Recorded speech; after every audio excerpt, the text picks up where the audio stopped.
Bem, hoje a gente vai estar falando daquela última parte do nosso método de eletromagnetismo, que é justamente pegar todo esse nosso conteúdo que a gente desenvolveu ao longo de todo o semestre para campos elétricos, para campos magnéticos, que eles estavam numa condição estática, sem variação, e ver exatamente qual que é a interferência da variação no tempo, que são as ondas mais comumente que a gente encontra. Qual que é essa influência no equacionamento que a gente já viu? Bem, inicialmente a gente trabalhou com campos elétricos estáticos. Nesses campos elétricos eram cargas que estavam estáticas, elas não estavam em movimento. A gente estudava as forças para uma determinada configuração de cargas, sem permitir que o tempo ali passasse e aquelas forças tivessem efeito, e aquelas cargas estivessem ocupando já depois uma outra posição. Quando a gente olhou esses comportamentos, a gente identificou duas equações básicas que resumem todo esse equacionamento matemático que é desenvolvido nisso, que são duas das 4 equações fundamentais de Maxwell. Uma determina o comportamento do campo elétrico e a outra a relação da densidade de fluxo elétrico com a densidade volumétrica de carga, que são os comportamentos pontuais desses duas componentes. No caso da densidade de fluxo elétrico, a gente viu na forma integral que é basicamente a lei de Gauss, que a gente tem aqui que é a integral de superfície, se eu olhar aqui na superfície fechada, a integral de superfície da densidade de fluxo que ultrapassa essa minha área fechada. Isso aqui vai ser o meu fluxo elétrico, que é igual à minha carga que está contida dentro dessa superfície. E dessa relação, da igualdade que a gente tem com uma possibilidade que a gente tem de transformar essa integral de superfície em uma integral volumétrica, através do divergente dessa densidade de fluxo elétrico, é que a gente achou essa relação da igualdade com a densidade volumétrica de carga. Além disso, a gente teve esse comportamento, que a minha densidade de fluxo elétrico é uma permissividade vezes o meu campo elétrico. Aqui já olhando materiais isotrópicos de qualquer forma. Estou considerando aqui a minha permissividade relativa.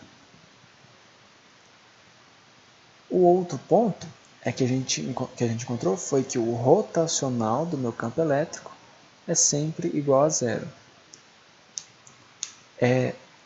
Dessa afirmação,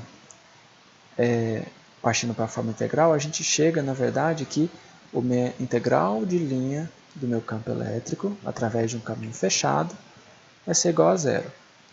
Essa minha integral de linha, ela veio da definição do meu potencial elétrico, entre dois pontos, que era menos a integral de linha do meu EDL, aqui vetorial. Isso aqui era a definição do meu potencial elétrico, e como o campo elétrico é um campo conservativo, se eu olhar esse potencial, essa integral através de um caminho fechado, ou seja, eu saio de um ponto e volto para esse mesmo ponto, ela sempre será zero, na condição do meu campo elétrico ser estático. E além disso, a gente tem a relação do meu campo elétrico, ele é menos o gradiente do meu potencial elétrico. Foram equações que a gente foi desenvolvendo que resumiam que trazem esse comportamento do meu campo elétrico do ponto de vista estático, que não tem variação no tempo da posição das cargas, não tem movimento delas. Certo.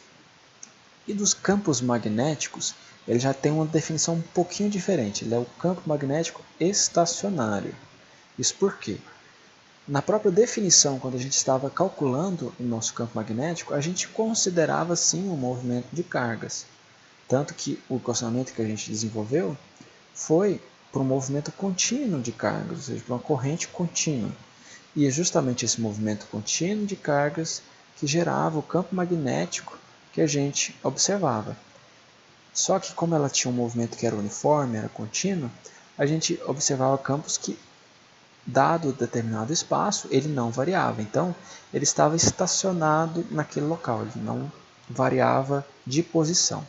Ele variava ao longo das posições, mas numa determinada posição, mesmo tendo ali uma passagem de tempo, porque as minhas cargas estavam em movimento, ele não modificava, ele era estacionário naquele ponto.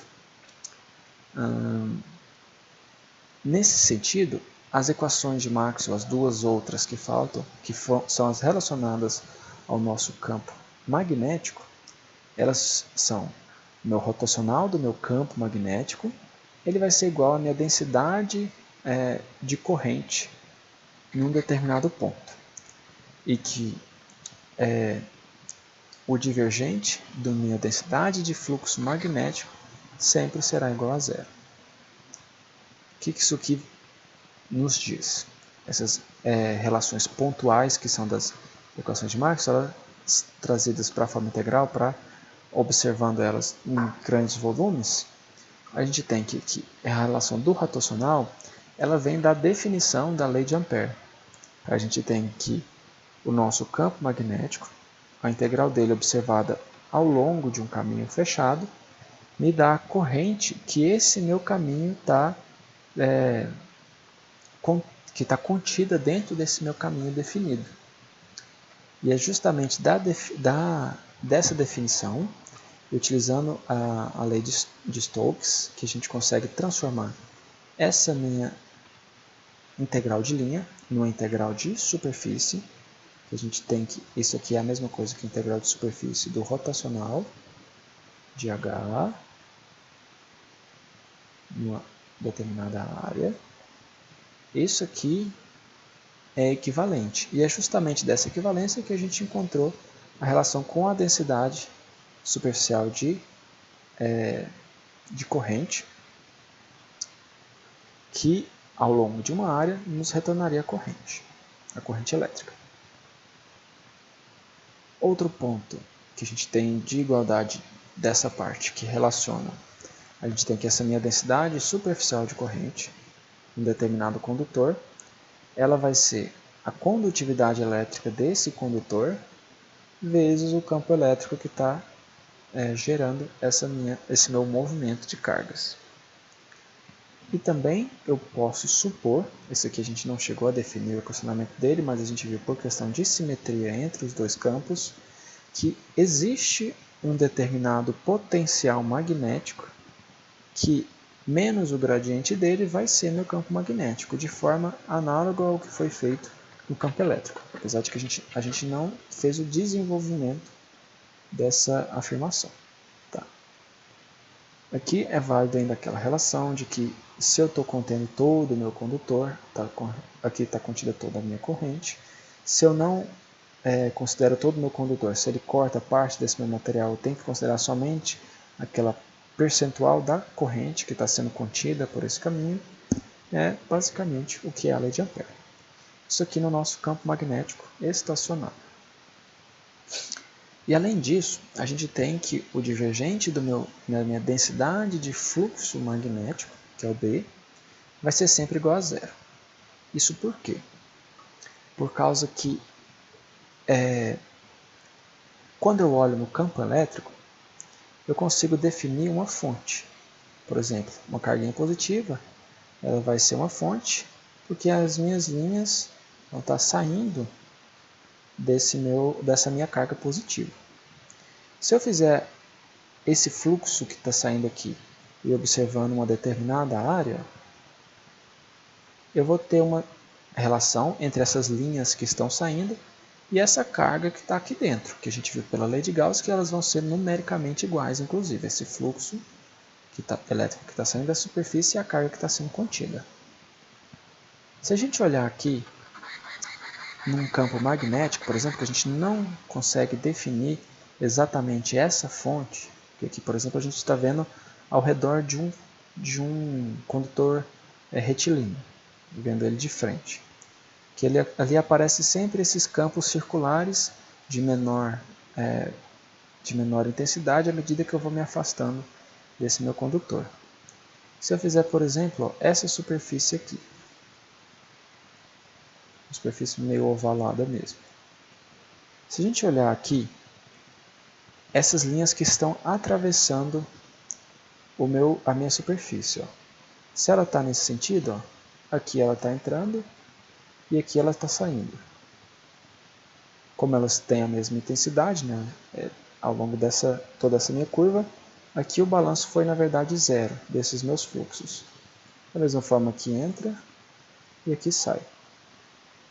Nesse daqui também, ó, aqui ele está entrando e por aqui ele está saindo. Então, sempre que, como eu não tenho uma fonte definida, todas as superfícies que eu fizer aqui, uma linha, ao mesmo tempo que uma linha vai estar entrando, eu tenho essa mesma linha saindo dessa minha superfície. De tal forma que esse balanço vai ser zero. Então, a minha integral de superfície dessa minha densidade de fluxo magnético ao longo de qualquer superfície, ela vai ser zero, porque eu não consigo definir essa fonte específica minha. Da mesma forma que a gente definiu a relação da densidade de fluxo elétrico com o campo elétrico, a gente tem aqui uma relação da densidade de fluxo magnético com o campo magnético, dado pela permeabilidade. Aqui, de novo, para qualquer material isotrópico. Eu tenho aqui a minha permeabilidade relativa e a minha permeabilidade do vácuo sendo consideradas. Então a gente teve esses comportamentos definidos no meu campo elétrico estático e para o meu campo magnético estacionário. Basicamente eu tive condições que permitiram avaliar situações em que eles não variavam. Agora, a gente vai ver independentemente o que acontece quando um deles varia. Vamos iniciar aqui olhando o campo magnético variando no tempo. Segundo Faraday, nos diversos experimentos relacionados com ondas eletromagnéticas que ele realizou, quando um circuito fechado está sujeito a um campo magnético variante, é imposto nele uma FEM, que é uma força eletromotriz, de forma a compensar o efeito da variação do fluxo magnético, tendendo a mantê-lo constante. Isso aqui é um princípio que a gente utiliza muito, a gente estudou muito no ensino médio mesmo, aquela relação das espiras, a gente tem aquele ímã que se aproxima e se afasta, e os dois movimentos causam ali uma corrente resultante daquilo.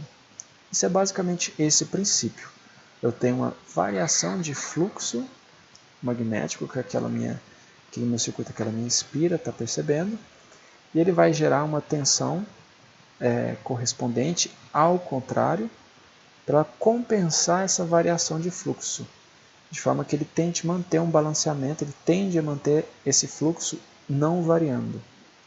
Então a relação matemática que representa isso é que essa força eletromotriz é menos a variação do meu fluxo magnético no tempo.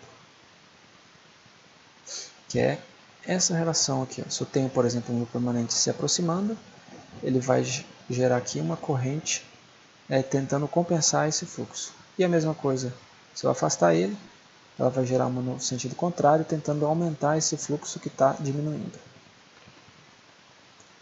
Se essa variação de fluxo magnético ocorre em uma espira de diversas espiras, no caso, um conjunto de espiras, essa força eletromotriz ela vai ser proporcional à variação do enlace de fluxo. Se os senhores estão lembrados, o enlace de fluxo é quando eu tenho um conjunto de espiras concêntricas e eu tenho o fluxo que atravessa cada uma delas ao mesmo tempo. O enlace de fluxo é o produto desse fluxo magnético que existe dentro delas, vezes o número de espiras, que é basicamente isso aqui. Menos n vezes essa variação.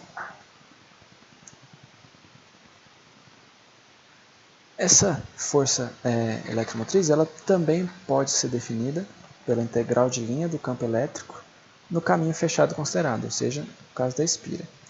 Semelhante ao que foi feito no caso da diferença de potencial elétrico entre dois pontos quando o campo elétrico era estático. Isso aqui é realmente uma definição também do que é essa minha força eletromotriz.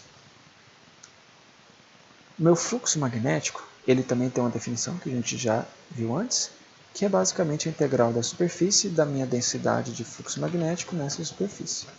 Isso aqui é basicamente a densidade do fluxo, vezes a área, eu tenho o próprio fluxo. Basicamente isso aqui.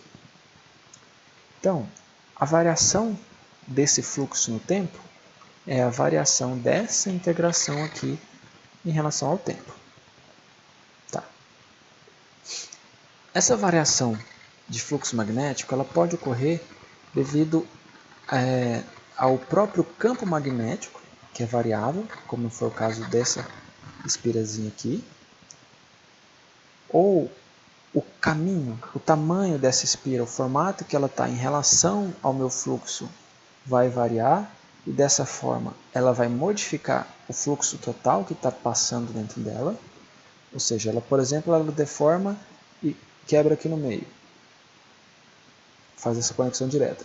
Isso aqui ó, vai diminuir a área dela, então vai ter uma tendência de aumentar o fluxo considerado, de certa forma.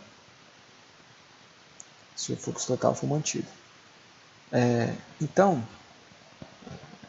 essa variação de fluxo pode ocorrer pelo meu próprio campo magnético que está variando e com isso meu fluxo varia, ou o formato da minha espira, do meu caminho vai variar e isso varia o fluxo considerado.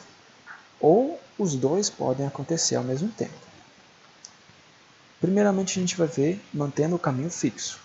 Se eu mantenho esse caminho fixo e meu campo vai variar. Então essa taxa de variação do meu fluxo vai ser a variação dessa minha integração, que como a minha área não está variando, vai variar somente o meu campo magnético, eu posso dizer que ele é menos a integração da variação dessa minha densidade de fluxo magnético no tempo, integrado nessa área.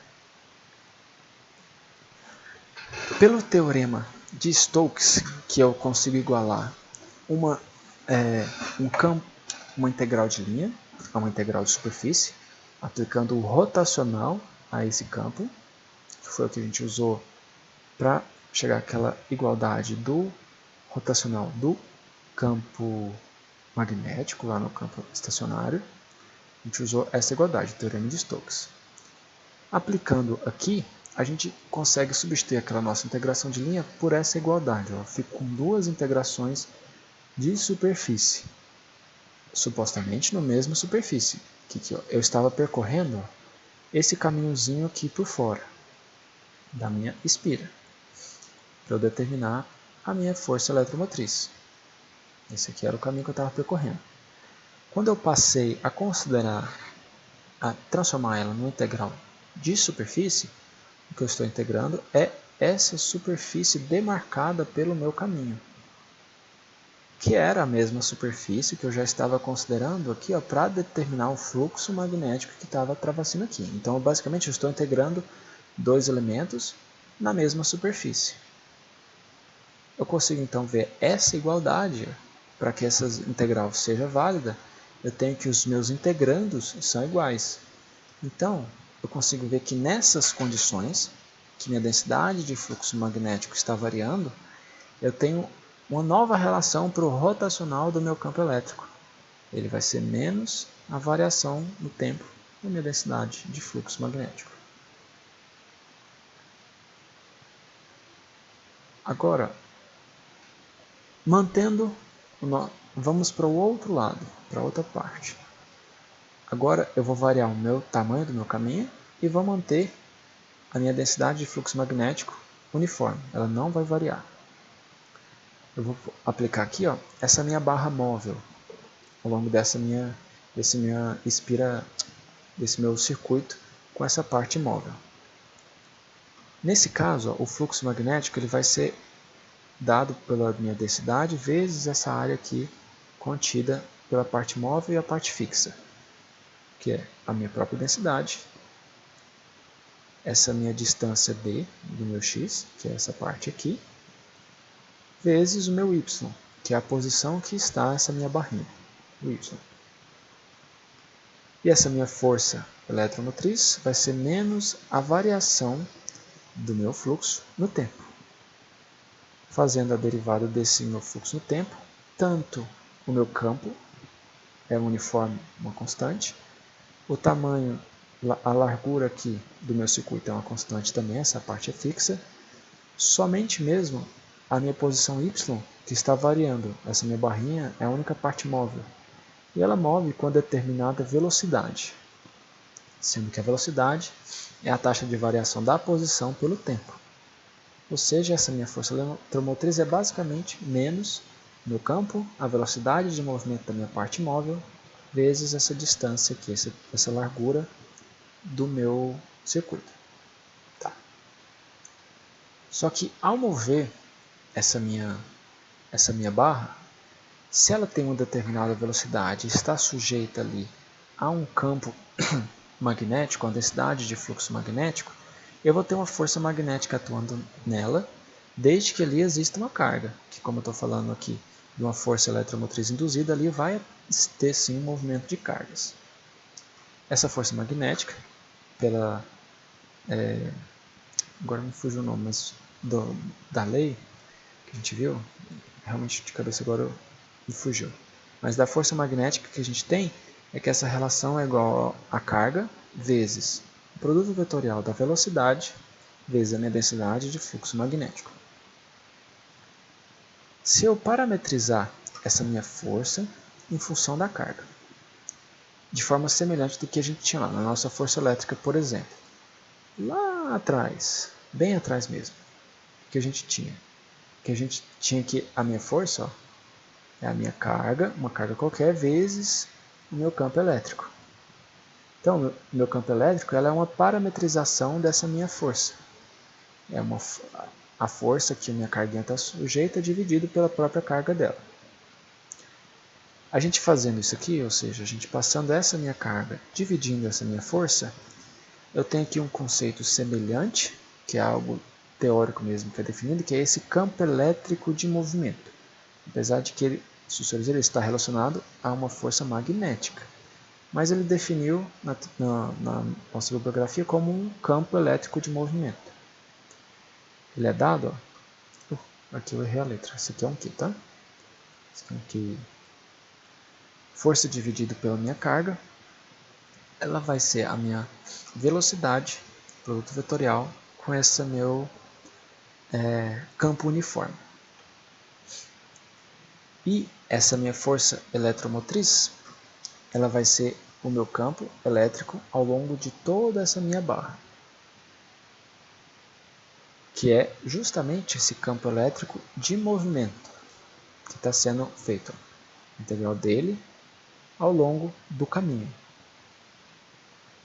Só que esse campo elétrico, ele é o produto vetorial da velocidade vezes o meu campo magnético. Por isso que eu chego nesse formato aqui, uma mera substituição desse para cá. Outro ponto que eu consigo ver é que ao longo dessa barra, o único ponto que existe esse campo elétrico de movimento é onde tem uma velocidade associada, ou seja, é única e exclusivamente nessa minha barra móvel. Todo o restante aqui está zero, esse meu campo elétrico. Então a minha integral se resume à integral que existe nesse ponto. E o que eu sei? Que toda essa minha barra, está sujeita a uma mesma velocidade e a um campo elétrico, uma densidade de fluxo uniforme. O único caminho que vai ser integrado aqui, que vai variar, é essa minha posição de x, vai sair aqui de d e ir até zero. Ela fica, então eu consigo fazer essa integração, fica simplesmente a integral de d até zero de vb dx. Chego aqui que essa minha força eletromotriz seria então menos o campo, a velocidade, vezes a minha distância. Ou seja, ó, se eu voltar aqui, ó, ficou a mesma coisa que eu defini aqui anteriormente. De forma direta, ó, essa variação de fluxo aqui. Eu cheguei no mesmo resultado, que era o esperado. Então, a gente consegue ver que caso eu tenha uma parte móvel que está deformando essa minha espira, essa influência da força eletromotriz vai ser dada por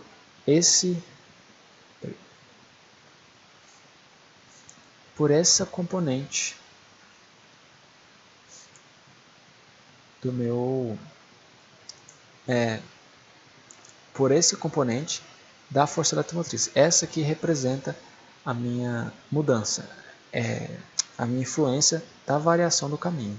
A velocidade que eu estou movendo essa minha peça, o vetor de velocidade dela, e o campo, a densidade de fluxo magnético que ela está sujeita.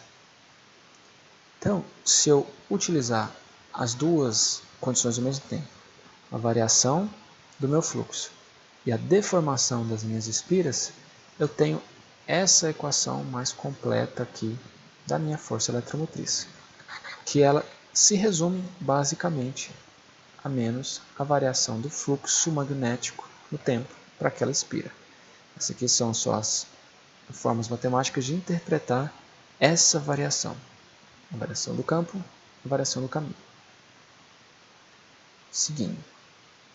Então aqui a gente teve a influência de um campo magnético variável no tempo. O que a gente vê aqui basicamente o que ele vai modificar é a relação com o meu campo elétrico.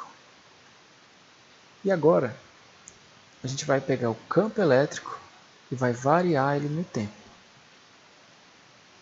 Esse aqui a gente vai seguir um caminho um pouquinho diferente do que a gente aplicou para o campo magnético. Do campo magnético a gente já chegou vendo a influência dele baseado no resultado experimental. O que a gente vai fazer aqui com o campo elétrico? A gente vai pegar uma equação já definida, nesse caso aqui para o campo magnético estacionário, e vai interpretar ela considerando esse meu campo elétrico variável no tempo. Eu tenho que o rotacional do meu campo... Só antes da gente continuar, alguém tem alguma dúvida que gostaria de tirar antes que eu continue despejando mais conteúdo?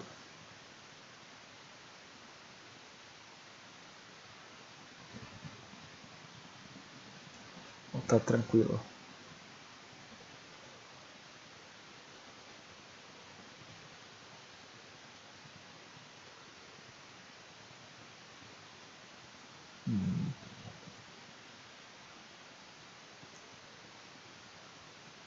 Continuar então. Bem, uma das equações de Maxwell que a gente teve é que o rotacional do meu campo magnético é a minha densidade de corrente elétrica. Se a gente aplicar a operação do divergente, que é aquele nabla produto escalar, a ambos os lados da equação, a gente consegue essa relação que aqui que é um pouquinho feia. Aqui que é o divergente do rotacional do meu campo magnético é igual ao divergente da minha densidade de corrente. O que a gente viu lá quando a gente estava estudando, no início do estudo de condutores? Que o divergente da minha densidade de corrente é menos a variação da minha densidade volumétrica de carga no tempo.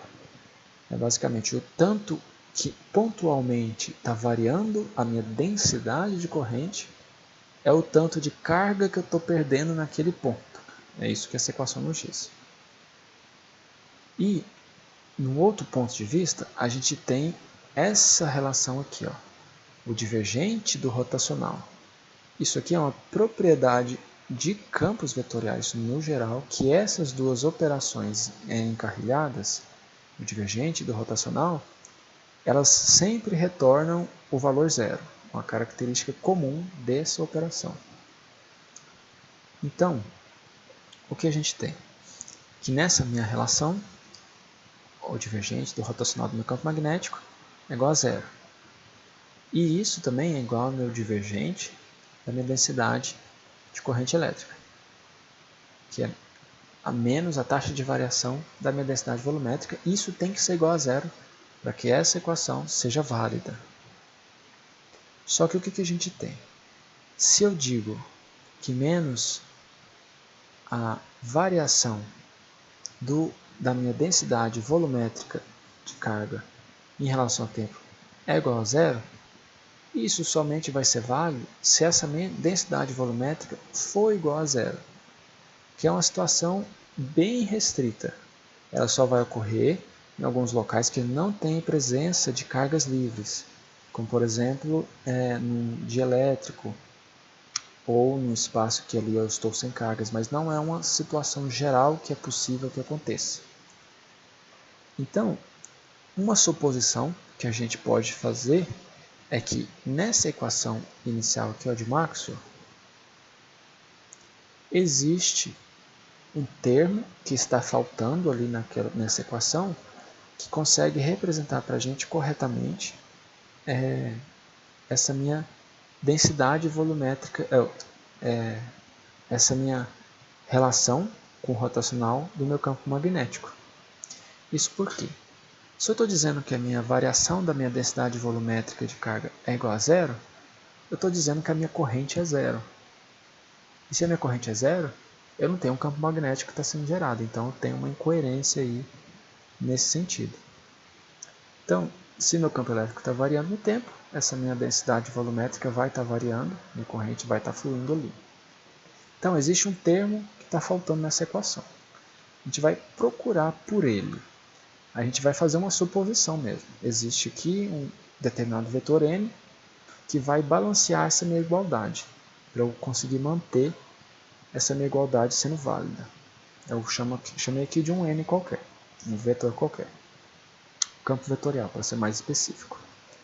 Aplicando novamente aquela questão do divergente dos dois lados, que eu tenho que então o divergente da minha densidade de corrente mais o divergente desse meu campo vetorial qualquer vai ser zero. É o que a gente fez aqui. Lembrando que a minha densidade, a divergente da minha densidade de corrente, é menos a taxa de variação no tempo da densidade volumétrica de carga. Foi o que a gente já estava trabalhando com essa ideia. Ela se mantém. Então eu tenho que esse meu novo campo vetorial ele vai ter que ser o positivo dessa minha variação, só pela mudança ali mesmo de posição nessa igualdade. Acontece que se eu recorrer à minha equação pontual da densidade de campo elétrico, das equações de Maxwell, a gente sabe que a minha densidade volumétrica de carga é o divergente da densidade de fluxo elétrico. Substituindo ele na minha equação, eu tenho essa igualdade no tempo. Esse meu divergente ela é uma operação, ela é uma mera operação, ela pode ser retirada desse meu diferencial, meu diferenciando, aliás. Então eu fico com essa igualdade, que a solução mais simples que eu consigo retirar daí é que esse meu campo vetorial ele é nada mais que a variação no tempo e densidade de fluxo elétrico. Então aqui a gente consegue reescrever essa nova lei de circuital de Ampère na forma pontual, que a gente já sabia ela para o meu campo magnético estacionário. Agora, se eu considerar um campo elétrico variável no tempo, eu tenho esse novo termo, que é a variação da densidade de fluxo elétrico variante no tempo, influenciando no meu campo elétrico. Esse meu elemento de variação, ele indica a presença de uma alta componente de densidade de corrente aqui dentro. Isso porque aqui é uma densidade de corrente, então, para manter a coerência das unidades, ou seja, ampere por metro quadrado, que é a unidade dessa equação, isso aqui também é uma densidade de corrente, essa definição dela. Essa componente de densidade de corrente ela é chamada de densidade de corrente de deslocamento. Essa componente ela indica a influência do campo elétrico variável no campo magnético e a gente consegue reescrever a lei circuital de Ampère, aquela da integral de linha mesmo, para incluir essa minha componente. O que eu tenho?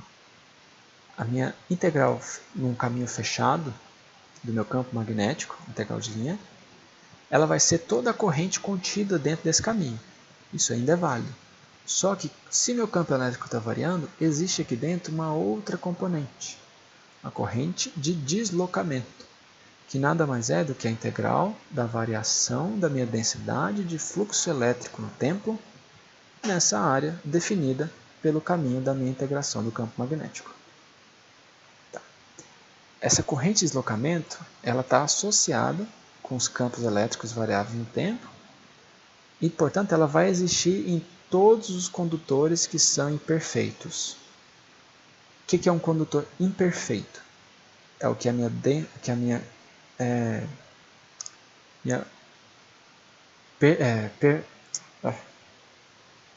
permeabilidade elétrica, minha condutividade elétrica tende ao infinito. Esses são os condutores imperfeitos. Os imperfeitos são os que não têm essa condutividade infinita, ela tem um valor finito. Pode ser muito grande, mas ele ainda é finito.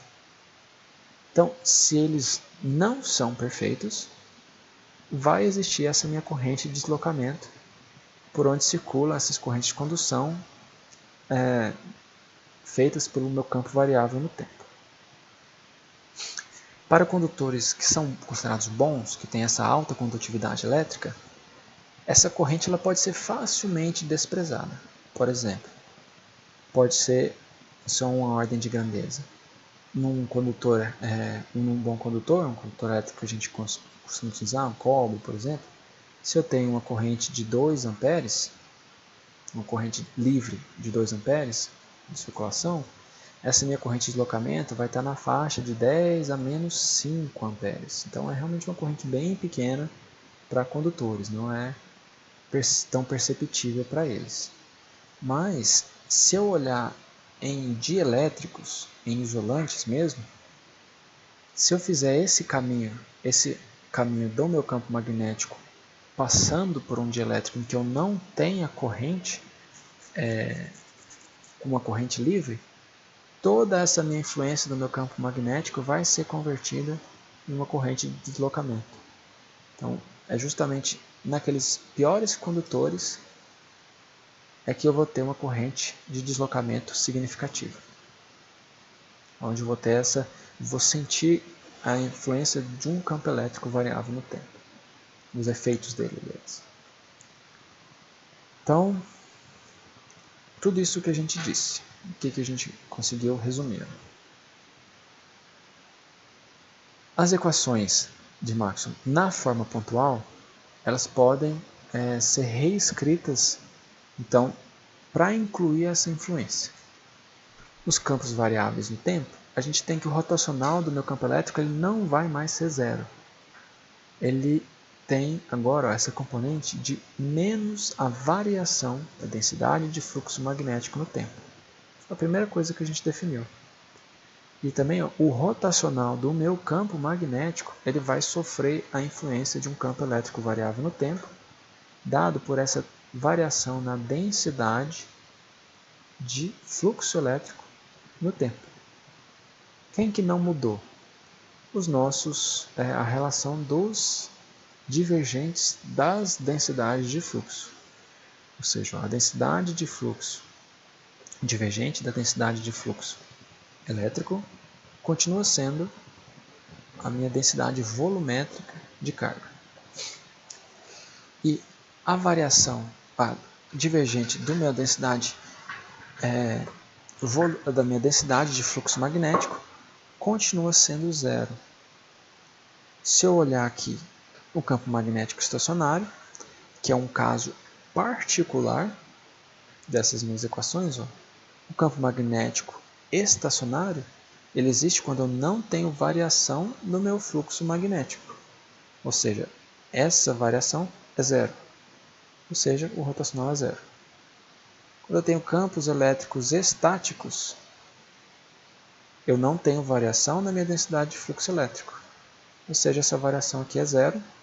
Ela se resume à igualdade com a densidade de corrente elétrica. Certo?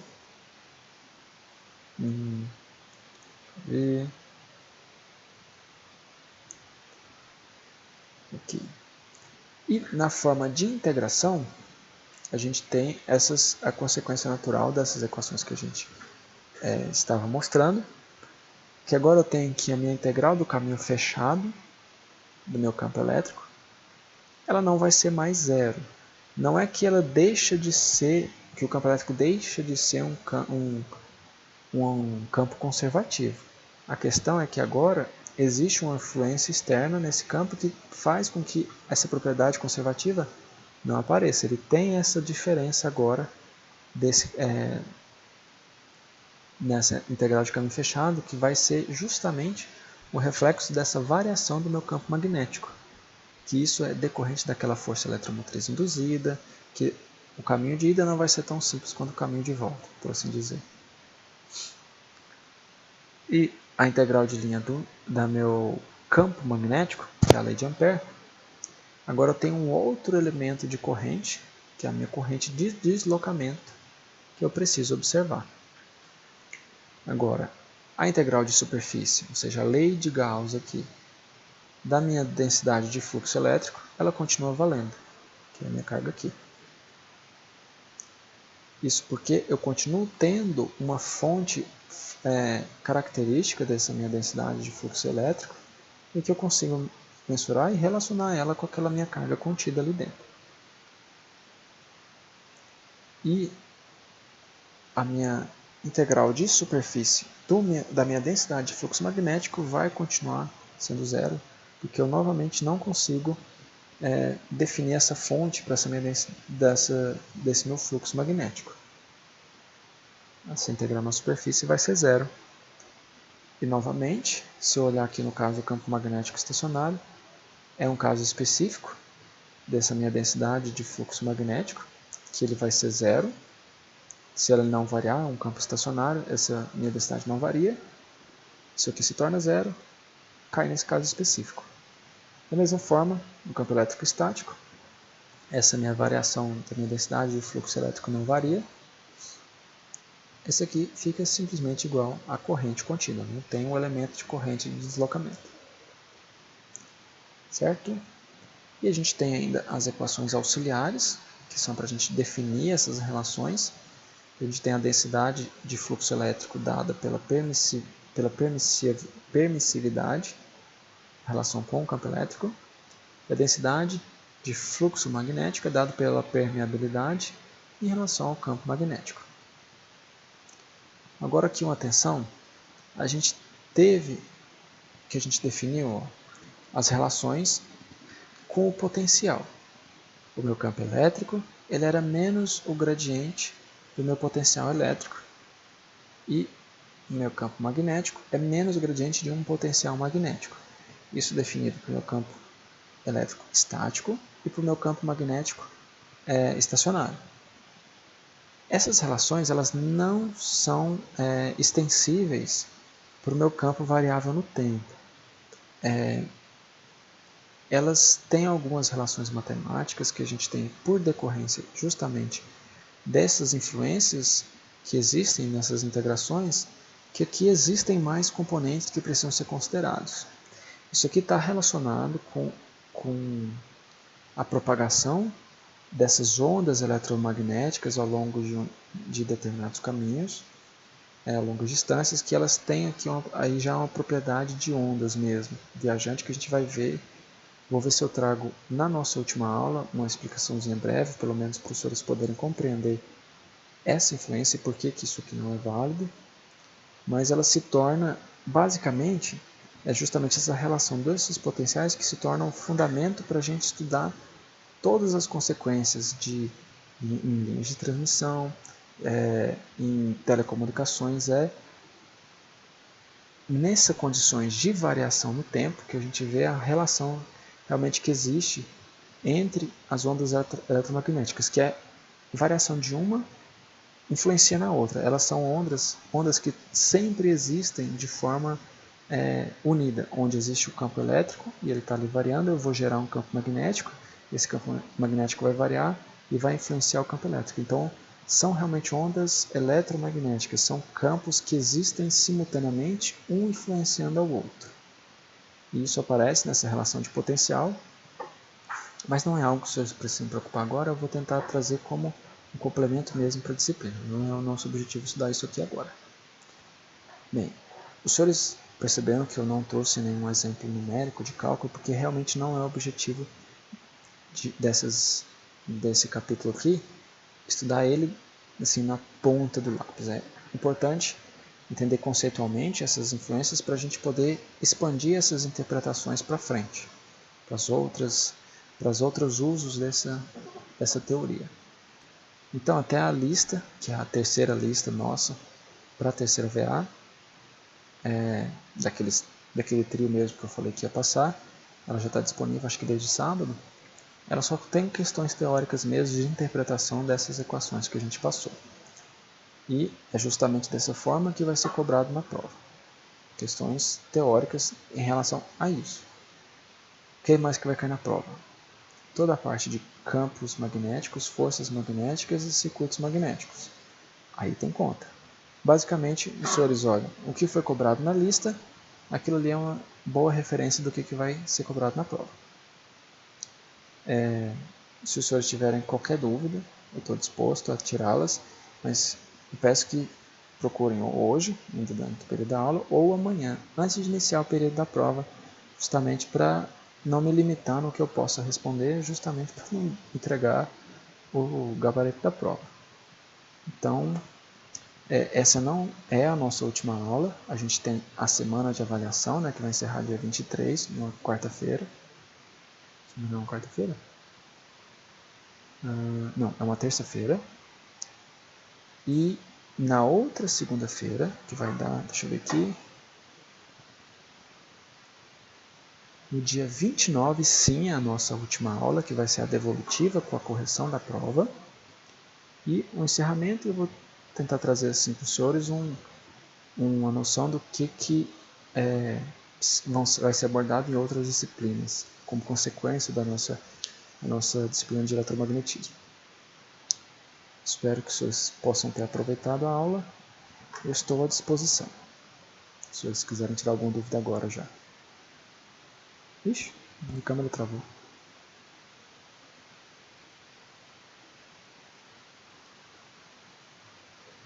E Vox, tem alguma dúvida? Não.